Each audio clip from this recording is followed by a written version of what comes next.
அதிமுக எதிர்காலமே இல்லை. இது இவங்க எதுனா இப்போ வெளியே வந்த குரூப் வேலுமணி சண்முகம் அவங்க ஜேசிபி பிரபாகர் என்ன தப்பு பண்ணார், வைத்திலிங்கம் என்ன தப்பு பண்ணார், மனோஜ் பாண்டி என்ன தப்பு பண்ணார், எதுக்காக அவங்களெல்லாம் வெளியேற்ற அவங்களெல்லாம் சேர்ந்து வெளியேற்றிய காரணத்தினால் நீர் இப்போது உள்ளதும் பூச்சி நல்லத்தன்னா அந்த நிலைமை உண்டு. எல்லாம் இருக்கு கொட்டியில் ஆக்கிறதுக்கு சட்டி இல்லைன்னா அதுதான் இன்றைய எடப்பாடியார் இருந்தார். நீங்கள் எல்லாரும் அனுப்பிச்சிட்டு யார் வச்சு கட்சி நடத்துறீங்க? அதிமுகவில் இப்போ பார்த்தீங்கன்னா அந்த பிளவு மீண்டும் ஏற்பட்டிருக்கு. தாவேக அரசுக்கு ஒரு ஆதரவை கொடுத்துருந்தா இந்த பிளவல் போக்கை தவிர்த்துக்கலாமோ? நான் இதே யூடியூப்லே சில காலத்திற்கு முன்பு பேசும்பொழுதே சொல்லியிருக்கிறேன், இது திமுகவிற்கு கடைசி காலம். திமுக வந்து எதிர்கட்சியா இருக்குங்க, உடையில நான் சொல்றதை வாங்கி. எடப்பாடியார் அற்புதமான மனிதன் வேலைகளை செய்தார். ஒரு சப்பான் காய் ஆடு ரொம்ப வளர்த்தேன், அதுக்கு தவிடு வச்சேன், பொன்னாக்கு வச்சேன், தலை வாங்கி போட்டோம் அப்படின்னா அதை வெற்று. நீங்கள் உங்களை வருத்தி கொண்டீர்கள் என்பதை நாங்கள் மறுக்கவில்லை. தீய சக்தி என்று எம்ஜிஆர் சொன்னார், தீய சக்தி என்று தொடர்ந்து அம்மா சொன்னார், தீய சக்தி என்று எடப்பாடியார் சொல்கிறார் திமுகவை. அதே வந்த விஜய் அவர்களும் தீய சக்தி என்கிறார். ரெண்டு தீய சக்திகளும் மோதுகின்ற பொழுது இது சாம்பலாகிவிடும் எந்த இதுவாக இருந்தாலும். அப்படி ஆன பிறகு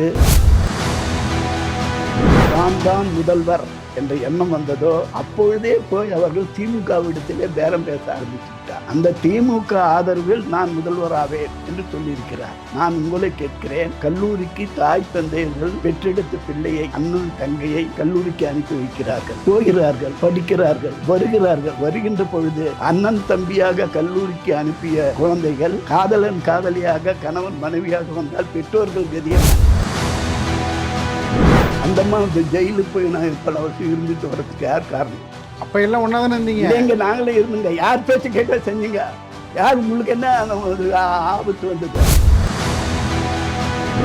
அதிமுக சார்பில் போட்டியிட்டு வென்ற பிறகு நீ செல்ல வேண்டிய இடம் விஜய் கூப்பிடுறாரா இல்லையா என்பது வேறு விஷயம். நாம் எம்ஜிஆருடைய பெயரை காப்பாற்ற வேண்டும், அது அம்மாவுடைய பெயரை காப்பாற்ற வேண்டும், நாம் ஆட்சி அமைக்க வேண்டும். அதற்கு தகுதியானவர் இன்றைய தினம் இருப்பவர் விஜய் தான். ஆகவே என்று சொல்லி பேசியிருந்தால் நல்ல நிலையில் கட்சியும் வளர்ந்திருக்கும், ஆட்சியில் இருந்திருப்பீர்கள், ஆளுங்கட்சியாக இருந்திருப்பீர்கள். எதிர்காலத்தில் இதை நம்பி இருந்தவர்களுடைய தொண்டர்களுடைய எல்லாம் மிக சுபிட்சமாக இருந்திருப்பார்கள். அதன் வாயில் மண்ணை போட்டு விட்டார்.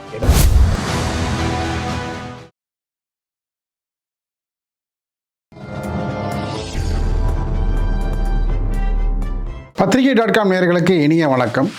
பரபரப்பான அரசியல் சூழலில் நம்மோடு இணைந்திருப்பவர் புதிய நீதி கட்சியினுடைய பொதுச் செயலாளரும் முன்னாள் சட்டப்பேரவை உறுப்பினருமான திரு கோ சமரசம் அவர்கள். வணக்கம் ஐயா. வணக்கம். அதிமுகவில் இப்போ பார்த்தீங்கன்னா அந்த பிளவு மீண்டும் ஏற்பட்டிருக்கு. சி.வி. சண்முகம் சொல்கிறது என்னென்னா, அதிமுக திமுக இணைந்து ஆட்சி அமைப்பதற்கு எடப்பாடி முயற்சி செய்தார். அது எங்களிடமே சொன்னால் அதுக்கு பிறகு தான் நாங்கள் நிலைப்பாடை மாற்றினோம். திமுகவை எதிர்த்து தானே அதிமுக உருவானது. எம்ஜிஆர் என்ன நினைப்பார், அதே போல் அம்மாவுடைய அந்த ஆன்மானமெல்லாம் மன்னிக்குமா அப்படின்னு ஒரு காற்றமான சீற்றத்தை நேற்று வெளிப்படுத்தியிருந்தார். உடனடியாக அனைவரையுமே கட்சியை விட்டு நீக்குவது போல பொறுப்பிலிருந்து முன்னறிவிப்பாக நீக்கியிருக்கிறார். எல்லாரையுமே நீக்கிட்டு போனால் எதிர்காலத்தில் யார் தான் இருப்பா? ஏன்னா எடப்பாடிக்கு இப்போ ஒரு நெருக்கடியான சூழல். 47 இடங்களை வைத்து கொண்டு அவர் எப்படியெல்லாம் ஆக்கப்பூர்வமான மற்றொரு எதிர்கட்சியாக செயல்படுவதற்கான வாய்ப்பும், அதே போல் கூட்டணியில் பங்கேற்று விஜய் தலைமையிலான தாவேக அரசுக்கு ஒரு ஆதரவை கொடுத்துருந்தா இந்த பிளவல் போக்கை தவிர்த்துக்கலாமோ? உங்கள் கேள்வி அற்புதமான கேள்வி. எடப்பாடியார் எடுத்திருக்கிற நடவடிக்கை பொறுத்து சொல்கிறீர்கள். என்னை பொறுத்தவரையில் நான் இதே யூடியூப்லே சில காலத்திற்கு முன்பு பேசும்பொழுதே சொல்லியிருக்கிறேன், இது திமுகவிற்கு கடைசி காலம். திமுக எதிர்கட்சியா இருக்குங்க, நான் சொல்றதை வாங்கிங்க. திமுகவிற்கு இது கடைசி காலம், அண்ணா திமுகவிற்கு இது மிகப்பெரிய துளிர்காலம். அந்த அடிப்படையில் அடுத்த எலெக்ஷனில் ஒரு கூட்டணி ஆட்சி அமைப்பதற்கு வாய்ப்பு இருக்கிறது, தனி ஆட்சி அமைப்பதற்கு வாய்ப்பு இல்லை. நாங்கள் இது ரெண்டு பேரும் ஆறுகள் போல, திமுகவும் அண்ணா திமுகவும். எவ்வளவு பெரு வெள்ளம் வந்தாலும் அதற்குள் போய்விடும். இந்த கரையோரத்தில் ஏதாச்சும் கொஞ்சம் இது இருப்பது, அதை எச்சரிக்கைப்படுத்தி வெளியேற்றி விடுவார்கள். இது நடைமுறையில் இருக்கிறது. ஆனால் விஜய் ஆற்றுக்குள் அடங்கக்கூடியதல்ல. அது வந்து காற்றாற்று வெள்ளம், புயல், மழை, பெருவெள்ளம் வரும். அதில் ஆதாரம் எவ்வளவு, சேதாரம் எவ்வளவு பொறுத்திருந்து பாருங்கள் என்று சொல்லியிருக்கிறேன். மீண்டும் போட்டு பாருங்கள். அந்த இந்த வார்த்தையை சொல்லியிருக்கிறேன். நீங்க தான் பேசுனீங்க. இல்லை, அங்கே பேசினேன். ஆகையினால அது அப்படி இருக்கிறது என்று சொன்னேன். அதே நேரத்தில் சொல்லியிருக்கிறேன், அந்த போட்டி அந்த பேட்டியிலேயே தீய சக்தி என்று எம்ஜிஆர் சொன்னார், தீய சக்தி என்று தொடர்ந்து அம்மா சொன்னார், தீய சக்தி என்று எடப்பாடியார் சொல்கிறார் திமுகவை. அதே வந்து வந்த விஜய் அவர்களும் தீய சக்தி என்கிறார். ரெண்டு தீய சக்திகளும் வந்து மோதுகின்ற பொழுது இது சாம்பலாகிவிடும், எந்த இதுவாக இருந்தாலும். அப்படி ஆன பிறகு சரியான அளவிற்கு யார் அதிக வாக்குகளை பெற்று அதிக இடங்களை பெறுவார் என்று கேட்பீர்களானால், சரியான தேவையான அளவிற்கு யாருக்கு கிடைக்கவில்லை, தவறாக இருந்தாலும் குறைந்திருந்தாலும், அது அதிமுகவாக இருந்தாலும் சரி, விஜய் இதுவாக இருந்தாலும் சரி, அவர்கள் இருவரும் எலெக்ஷனுக்கு பிறகு ஒன்று சேர்ந்து ஆட்சி அமைப்பார்கள் என்று சொல்லியிருக்கிறேன். அதுதான் நிதர்சனமான உண்மை. அது நடந்ததா என்பது கேள்விக்குறி, நடக்கவில்லையே என்பது ஆச்சரியக்குறி. ஏன் நடக்கவில்லை என்பது மிகப்பெரிய ஒரு புதிரான விஷயம். எப்பொழுது எடப்பாடியாருக்கு தான் முதல்வர் என்ற எண்ணம் வந்ததோ அப்பொழுதே போய் அவர்கள் திமுகவிடத்திலே பேரம் பேச ஆரம்பித்து விட்டார். அந்த திமுக ஆதரவில் நான் முதல்வராவேன் என்று சொல்லியிருக்கிறார். நான் உங்களை கேட்கிறேன், கல்லூரிக்கு தாய் தந்தையர்கள் பெற்றெடுத்த பிள்ளையை, அண்ணன் தங்கையை கல்லூரிக்கு அனுப்பி வைக்கிறார்கள், போகிறார்கள், படிக்கிறார்கள், வருகிறார்கள். வருகின்ற பொழுது அண்ணன் தம்பியாக கல்லூரிக்கு அனுப்பிய குழந்தைகள் காதலன் காதலியாக, கணவன் மனைவியாக வந்தால் பெற்றோர்கள் கதி என்ன? எண்ணி பார்க்க வேண்டும். மக்கள் எதற்காக வாக்களித்தார்கள்? அந்த வாக்களித்தவர்களுக்கு நீங்கள் செய்த இது என்ன, உறவு என்ன? இப்படி செய்த காரணத்தினால் இன்று அவர் வந்து தேர்தல் முடிந்தவுடன் விஜயுடன் பேசி நாம் எப்படி செய்யலாம் என்று இணைந்து செய்திருந்தால், ஒன்று அவர் எடப்பாடியார் சபாநாயகராக இருப்பார், இல்லாவிட்டால் துணை முதல்வராக இருப்பார். அவர்கள் விரும்புகிறவர்கள் அமைச்சர்களாக இருந்திருப்பார்கள். அந்த ஆட்சி, அம்மாவின் ஆட்சியும் தொடரும், எம்ஜிஆரின் ஆட்சியும் தொடர்ந்திருக்கும், நாடு நலம் பெற்றிருக்கும். அதை விடுத்து தான் முதல்வராக வேண்டும், அதற்கு என்ன வழி, அதுக்கு டெல்லி என்ன சொல்கிறது, யாரை வைத்து மிரட்டலாம், யாரை பிடிக்கலாம், போய் எதிரியை போய் என் காலமெல்லாம் யாருக்கு எதிரி என்று சொல்லி வெளியே வந்தோமோ, யாருக்காக வாழ்ந்தோமோ, அந்த எம்ஜிஆரினுடைய ஆவி உன்னை என்ன செய்யும்? மிக அருமையான நண்பர், அருமையான தலைவர், அருமையான ஆட்சி நடத்தியவர், எல்லாம் உண்மைதான் இருக்கட்டும். ஆனால் உங்கள் வாழ்க்கையில் சதி எவ்வளவு நடந்திருக்கிறது, சித்திரவதைகள் எவ்வளவு நடந்திருக்கிறது, நீங்கள் எந்த அளவிற்கு கொடுமை செய்தீர்கள், கொடுமைக்கு ஆளாகி இருக்கிறீர்கள் என்பது வெட்ட வெளிச்சமாக தெரிகிறது. ஆகவே அதிமுக சார்பில் போட்டியிட்டு வென்ற பிறகு நீ செல்ல வேண்டிய இடம், விஜய் கூப்பிடுறாரா இல்லையா என்பது வேறு விஷயம். நாம் எம்ஜிஆருடைய பெயரை காப்பாற்ற வேண்டும், அது அம்மாவுடைய பெயரை காப்பாற்ற வேண்டும், நாம் ஆட்சி அமைக்க வேண்டும். அதற்கு தகுதியானவர் இன்றைய தினம் இருப்பவர் விஜய் தான். ஆகவே என்று சொல்லி பேசியிருந்தால் நல்ல நிலையில் கட்சியும் வளர்ந்திருக்கும், ஆட்சியில் இருந்திருப்பீர்கள், ஆளுங்கட்சியாக இருந்திருப்பீர்கள். எதிர்காலத்தில் இதை நம்பியிருந்தவர்களுடைய தொண்டர்களுடைய எல்லாம் மிக சுபிட்சமாக இருந்திருப்பார்கள்.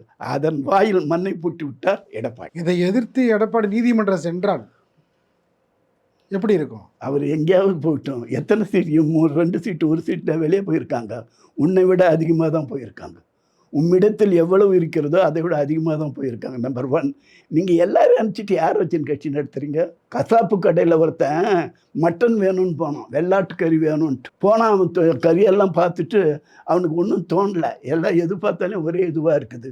சரி, இங்கே பார்க்குறான், இதாக வாயா என்ன விஷயம்னா, கட்சியை பற்றி பேசுவீங்களா, கசாப்பு கடையை பற்றி பேசுறீங்க? அது புரியுங்கய்யா, உங்களுக்கு விளக்கம் சொன்னால் தானே புரியும்.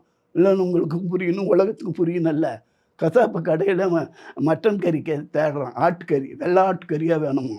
எங்கள் பையனுக்கு டைஃபாய்டு காய்ச்சல், அவன் ரொம்ப உளுந்து வந்திருக்கிறான், ரொம்ப மென்மையாக இருக்க, ஆள் டவுன் ஆகிட்டான். அவனுக்கு வெள்ளாட்டு காய்ச்சல் எடுத்து அதனுடைய தொடக்கறி எடுத்து போட்டு வாரத்துக்கு 1 நாள் 2 நாள் கொடுங்க, சரியாயிடும்னு சொன்னாங்க. அதை தான் தேடுறேன்னா அவன் சொன்னான். அது அவன் நான் போனால் என்ன பண்ணுங்க, ஆடை வெட்டி தலையை வெட்டி அப்படி போட்டுக்கிறான், காலை வெட்டி இப்படி போட்டுக்கிறான், ரத்தத்தை பிடிச்சி இப்படி வச்சுருக்கிறான். இதெல்லாம் வச்சுட்டு பார்த்தாக்கா வாலில் மட்டும் தொங்குது. அது பார்த்தா தான் அது வெள்ளாட்டுக்கறின்னு தெரியுது. அதுவும் ஒட்ட வச்சுட்டு இருக்கிறான். ஒட்ட வச்சு வியாபாரம் பண்ணுறான் அவன். வெள்ளாட்டுக்கறி தோலை கொண்டு வந்து அதை செம்மறியாட்டுக்கு வாலில் ஒட்டி வியாபாரம் பண்ணுறான். அங்கிருந்து பாரியா அதெல்லாம் பார்க்க பாரியா வெள்ளாட்டுக்கறி அப்படின்னு அவன் சொல்கிறான். அதை பார்த்து வாங்குறது அப்படிங்கிற நிலைமை இவனுக்கு வந்துடுச்சு. ஆகையினால் இப்ப என்ன சொல்றீங்க எடப்பாடி? அவர் வந்து ஒட்ட வச்சு வியாபாரம் பண்ணிட்டு இருக்காரு சொல்றாரு. அவனுக்கு நீங்கள் ஏங்க எவ்வளவு பெரிய கட்சி வச்சு நடத்திட்டு இருக்காரு. அவருக்கு பொதுச்செயலாளர் அவரு தான். அவருக்கு அதிகாரம் இருக்குதா இல்லையா? நீ சொல்லுங்க. இல்லைங்க இப்ப நீங்க வந்து ஒரு இல்லைங்க நீங்க ஒரு பொதுச்செயலாளர் ஒரு இல்லைங்க கட்சியில. நான் அவர் உங்களுக்கு அதிகாரம் இருக்கிறப்ப அவருக்கு அதிகாரம் இருக்குல்ல? இல்லைங்க நான் அவரோட மிக நெருங்கி பழகியவன். எனக்கு நிறைய அவர்கள் ஆதரவு கொடுத்திருக்கிறார்கள். எதிர்ப்பிலே கூட என்னை அமெரிக்காவுக்கு அனுப்பி வைத்திருக்கிறார். அண்ணா விருது கொடுத்திருக்கிறார். அதெல்லாம் மறக்கலை, மறுக்கலை. நாங்கள் நன்றி கெட்டவர்களும் அல்ல. நீர் யார் உம்மிடம் வந்து ஒருத்தர் பதவி கொடுத்தாங்க? எம்எல்ஏவுக்கு எல்லாரையும் நிறுத்தி நீர் வெற்றி பெற்ற முதல்வர் ஆணையர். சொக்கமாக அம்மா இறந்தாங்க. அதில் இருந்தது சசிகலா அம்மா வந்தாங்க சொன்னாங்க யார் முதல்வர்னாங்க. அது முதல் தம்பிதுரைக்கு தான் போச்சு. அவர் எனக்கு ஆகாதுன்ட்டார். 2வது செங்கோட்டையங்கிட்ட போச்சு. அவர் என்னால் ஆகாதுன்ட்டார். 3வது வேற ஒருத்தர்கிட்ட போச்சு. அவர் ஆகாது போயிட்டார். 4வது எடப்பாடியார்கிட்ட போச்சு. நீங்கள் என்ன சொன்ன? நான் இப்போ செஞ்சேன் ரெடி பண்ண ஓகேன்னார். அதில் என்ன நடந்துச்சுன்றது விஷயம் அதெல்லாம் உலகத்துக்கு சொல்ல வேண்டியதில்லை. அதெல்லாம் ஏற்றுக்கினார். அப்படி வந்தது அந்த அம்மாவை ஏன் அனுப்பிச்சிங்க? யார் காரணம்? அந்த அம்மா இந்த ஜெயிலுக்கு போய் நான் பல வருஷம் இருந்துட்டு வர்றதுக்கு யார் காரணம்? அப்ப எல்லாம் ஒன்னா தானே இருந்தீங்க. இல்லைங்க நாங்களே இருந்துங்க. யார் பேச்சு கேட்டால் செஞ்சீங்க? யார் உங்களுக்கு என்ன அந்த ஆபத்து வந்தது? உங்களை முதல்வராக நீங்கள் தான் முதல்வர்னு எப்போ அவங்க சொல்லிட்டாங்களோ உங்களுக்கு என்ன ஆபத்து வந்துச்சு? அவங்க எங்கேயோ கேட்டாங்க, ஏதோ சொன்னாங்க. அவங்க மேலிட அவருக்கு ஒரு கட்டளை இட்டுச்சு, மாட்ட வச்சாங்க, உள்ளே அனுப்பிச்சிட்டாங்க. சரி அப்படியே வந்ததும் வாங்கம்மா இருக்குமான்னு சொல்லல. அந்த பதவி எங்கே முதல்வராக போயிடுறாரோ, எங்கே நம்ம கட்சி தலைமைக்கு ஆபத்து வந்துடுன்றதுனால அங்கே அனுப்பிச்சிங்க. நீரும் ஓபிஎஸும் சேர்ந்தே அனுப்பிச்சிங்க. ஓபிஎஸ்ஸை உள்ளே இருக்கிறதுக்கு அவங்கள வெளியே அனுப்பிச்சிங்க. இவ்வளோ நாள் அங்கே இருக்கணுன்ட்டு. தர்மயுத்தம் அவரும் நடத்தினார். ஓபிஎஸ் நடத்தினார். அதுதான் அவர் செய்யாத தில்லுமுள்ளுகளே கிடையாது. எப்பவும் என்னென்ன செய்ய எல்லா குற்றங்களுக்கும் அதிபதி பார்த்தீங்கன்னா ஓபிஎஸ்ஸாக இருக்கும். எல்லா குற்றங்களுக்கும் கட்சி சிதைந்ததற்கு, கட்சி தோல்விக்கு, கட்சியினுடைய வளர்ச்சி இல்லாமல் போனதுக்கு பெரும்பாலும் எல்லா வகையான குற்றங்களும் ஓபிஎஸ் செஞ்சுதான் இருப்பார். ஒரு முதல்ல கட்சியை உடைக்கிறாரு, அதில் 2 எம்எல்ஏ எடுக்கிறாரு, அது தனியாக கட்சின்னு வைக்கிறாரு. அதுக்கப்புறம் தனக்கு பதவி அது இது கொடுக்கணுன்னு ஒன்று சேர்றாரு. எல்லாம் நேற்று பேச்சு வேறு, இன்றைக்கி பேச்சு வேறு, நாளைக்கு பேச்சு வேறு. 3 காலத்திலும் 3 விதமாக பேசியவர் தான் ஓபிஎஸ். மறுக்க முடியாது, மறைக்க முடியாது. அதில் தப்பும் இல்லை. ஆனால் நான் ஜேசிபி பிரபாகர் என்ன தப்பு பண்ணார்? வைத்திலிங்கம் என்ன தப்பு பண்ணார்? மனோஜ் பாண்டி என்ன தப்பு பண்ணார்? எதுக்காக அவங்களெல்லாம் வெளியேற்ற? அவங்களெல்லாம் சேர்ந்து வெளியேற்றிய காரணத்தினால் நீர் இப்போது உள்ளதும் போச்சு நொல்லக்கண்ணான்ற நிலைமமும் வந்து எல்லாம் இருக்கு பொட்டியில் ஆக்கிறதுக்கு சட்டி இல்லைன்னா. அதுதான் இன்றைய எடப்பாடியாரும் நிலைமை. கடந்த மாதத்துக்கு முன்பு தான் வந்து எடப்பாடிக்கு சப்போர்ட்டாக அப்படியே வந்து நீங்கள் வானலாவே துள்ளி குதிச்சிங்க சார். அது இன்னைக்கு செவ்வாய்க்கிழமை செவ்வாய்ன்னு தான் சொல்லுவேன், புதன்கிழமைனா புதன் தான் சொல்லுவேன், வியாழன் தான் வியாழக்கிழமை. அது ஒரு வெள்ளியும் சொல்லுவீங்க, சண்டே சனியே, ஞாயிறா. நான் அப்படி நீங்கள் எப்படி கேட்குறீங்களோ, இன்னைக்கு என்ன நாளுன்னு கேட்குறீங்க, அன்றைய நாளில் தான் சொல்ல முடியும், வேறு நாளில் சொல்ல முடியும். என்ன இன்றைய பொசிஷன் என்ன? நேற்று இன்று நாளை எம்ஜிஆர் படம் பார்த்துட்டு வந்த மாதிரி பேசிட்டு இருக்கீங்க. நாங்கள் எல்லா படமும் பார்க்குறோம் சார். எங்களுக்கு முக்காலம் அறிஞ்சவங்க. நான் எனக்கு வயசு 89. என் அரசியலுக்கு வயசு 76. நான் பெரியார், அண்ணா, எம்ஜிஆர், அம்மா, எடப்பாடியார் எல்லாரையும் பார்த்துட்டு வந்தவங்க தான். அதை யாரும் எந்த காலத்துலையும் எனக்கு கர்வம்னா என்னன்னு தெரியாது, திமிருன்ற என்ன தெரியாது. எந்த காலத்திலும் யார் நான் வந்து 3 முறை எம்எல்ஏ முக்காசு நிலம் வாங்கினேன்னு யாருக்கும் தெரியாது. கட்சிக்காகவே உழைக்கிறவங்க. எடப்பாடியார் மிக அருமையாக பண்ணார். செய்யும் நேரத்தில் பல விஷயங்கள் மிக அருமையாக செய்தார். அதெல்லாம் மறக்கையில் மறுக்கலை. குத்தி நெருப்பு ரொம்ப அழகாக்கும், எடுத்து மேலே போட்டுக்கலாமா? ஊசி ரொம்ப கூர்மையாக அருமையாக இருக்கும், வினோதமாக எடுத்து கண்ணு குத்திக்கலாமா? விஷம் பார்த்தா ரொம்ப இதுவாக இருக்குது, எடுத்து வாயில் போட்டுக்கலாமா? எடப்பாடியார் அற்புதமான மனிதர் வேலைகளை செய்தார். ஒன்ஸ் அப்பான் எ டைம் 11 மெடிக்கல்களுக்காக காலை கொண்டு அது இது அதெல்லாம் அந்த நேரத்தில் அப்படி செய்தால் அதை சொன்னோம். அது குற்றம் செய்யும்போது அதுவும் சொல்கிறோம். பல தடைகளை இடையூறுகள்லாம் கடந்து கட்சியை நடத்திட்டு இருக்காருல்ல. நம்ம அதை எங்கே நடத்திக்கிட்டு இருக்க? எங்கே இருக்குது கட்சி இப்போ? நீங்கள் இப்போ எடுத்துருக்கிற ஆளுங்க, மாவட்ட செயலாளர், எம்எல்ஏக்கள் எடுங்க, அவளுக்கெல்லாம் போனால் என்ன இருக்கும்? ஆடை இருக்குமா? கசாப் கடையில் பார்த்த மாதிரியே காலங்க, தலைங்க, போட்டிங்க, ரத்தம் இங்கன்னு அப்படி இருக்குமா? சரி சார், தோல்வியை அடைஞ்சாச்சு. ஆனால் தமிழ்நாடு முழுவதும் அவர் தானே போனார். ஒரு 180 தொகுதிக்கு மேலே அவர் தானே போனார். நம்ம அதையும் பார்க்கணும்ல. வேற யார் இருக்கா? இங்கே இதெல்லாம் வந்து ஒரு கவிக்கு உதவாத பேச்சு. என்ன இது நடந்து போனது அவருடைய உழைப்பை நாம் மதிக்கிறோம், இது பாராட்டுறோம். ஆனால் அவருடைய எண்ணம் ஒரே எண்ணம், நான் தான் முதல்வர் என்ற எண்ணம் இருந்த காரணத்தினால் ஆடு ரொம்ப வளர்த்தேன், அதுக்கு தவிடு வச்சேன், புண்ணாக்கு வச்சேன், பச்சை தலை வாங்கி போட்டேன் அப்படின்னா அதை வெட்டுறதுக்கு நீங்கள் உங்களை வருத்தி கொண்டீர்கள் என்பதை நாங்கள் மறுக்கவில்லை. பதவிக்காக போகிறார்கள் என்று உங்கள் மீது கடுமையான குற்றச்சாட்டு முன்வைக்கிறார். அதை சிவி சண்முகம், வேலுமணி போன்றவர்கள்லாம் பதவிக்காக வந்து போகிறாங்க அப்படின்னு சொல்லிட்டு கடுமையான குற்றச்சாட்டை முன்வைக்கிறார். என்ன பதில்? நீங்கள் அவர் வைக்கிட்டுங்க அந்த நீர் எதற்காக அவங்களை வெளியே விட்டீரு. உங்களை மீறி யாருன்னு ஒரு பொதுச் செயலாளர் என்று சொல். நானும் அந்த ஒரு கட்சியின் பொதுச் செயலராக இருக்கிறேன். அதனால தான் உங்கள்கிட்ட நான் கேட்குறேன். அதே தாங்க, நானும் ஒரு கட்சியின் பொதுச் செயலராக இருக்கிறேன். எனக்கு என்னுடைய நம்பிக்கைக்கு, என்னுடைய எண்ணத்திற்கு, என்னுடைய லட்சியத்திற்கு, என்னுடைய முன்னோர்கள் செய்த வழிவகைக்கு மீறாக நடக்கவே மாட்டேன், எந்த காரணத்தை முன்னிட்டோம். அதுதான் எங்களுடைய அளவுகோல். எப்போ என்னுடைய அளவுகோல் நாங்கள் ஒரு ஆகையினால நீங்களுடைய எண்ணம் அதிமுக ஆட்சி இருக்க வேண்டுமா வேண்டாமா, எம்ஜிஆர் ஆட்சி நிலைக்க வேண்டுமா வேண்டாமா, அம்மா அவர்களுடைய எண்ணம் நிறைவேற வேண்டுமா வேண்டாமா. அப்படி இருந்தால் யார் உமக்கு தீய சக்தி என்று சொல்கிறோமோ அவரிடமே போய் உறவு வைப்பாயா, கேட்டுக்கொள். நீ முதல்வராவதற்கு யார் வேணும்னு செஞ்சிடுவியா?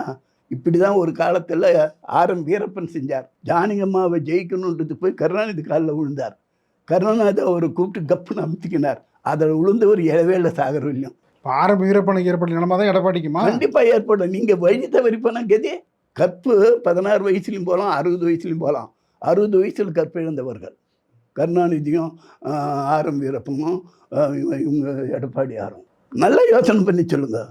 நீங்கள் எந்த வகையில் நீங்கள் வந்து ஒரு ஸ்டாண்டர்டாக நிற்கணும். வெற்றி தோல்வி வேறு சகஜம், அதை பற்றி யாரும் சொல்லலை. இப்போ கூட நீங்கள் தொடர்ந்து பல வெற்றிகள் தோல்விகளை கண்டீங்க, அது கூட நாங்கள் சகிச்சுக்கணும் இருக்கிறோம். ஆனால் இந்த தேர்தலில் மக்கள் உங்களுக்கு ஒரு இடத்த கொடுத்தாங்க. நீங்கள் இந்த ஆட்சியை நீடிக்க வைக்கணும்னா என்ன உங்களுடைய சாமர்த்தியம், சாதுரியம், சாணக்கியத்தனம். நான் முதல்வர் ஆகணும், நீ சொல்கிற நீங்கள் நம்ம 2 பேரும் சேர்ந்தால் நான் முதல்வர் அப்படின்றது போய் பேச சொல்லுதம்மா. நீர் தலைமைக்கு வர வேண்டுமானால் எதையும் செய்வீர் என்பதை நிரூபித்து விட்டீர். உம்மால் தான், நீர் செய்த தொல்லையால் தான், தொந்தரவால் தான், உங்களுடைய அச்சத்தினால்தான், பயத்தினால்தான் பலர் வெளியேறி இருக்கிறார்கள் என்று இப்போ வெளிச்சமாகிவிட்டது. இப்போ அம்மா போகிற புரட்சி தலைவரும் புரட்சி தலைவியும் 10 பைசா இருந்து கட்சி ஆரம்பித்தவர்கள். அந்த வீடே இருக்கிற கட்டடமே ஜானகம்மா அவர்களுடைய சம்பளத்தில் வாங்கிய கட்டடம்.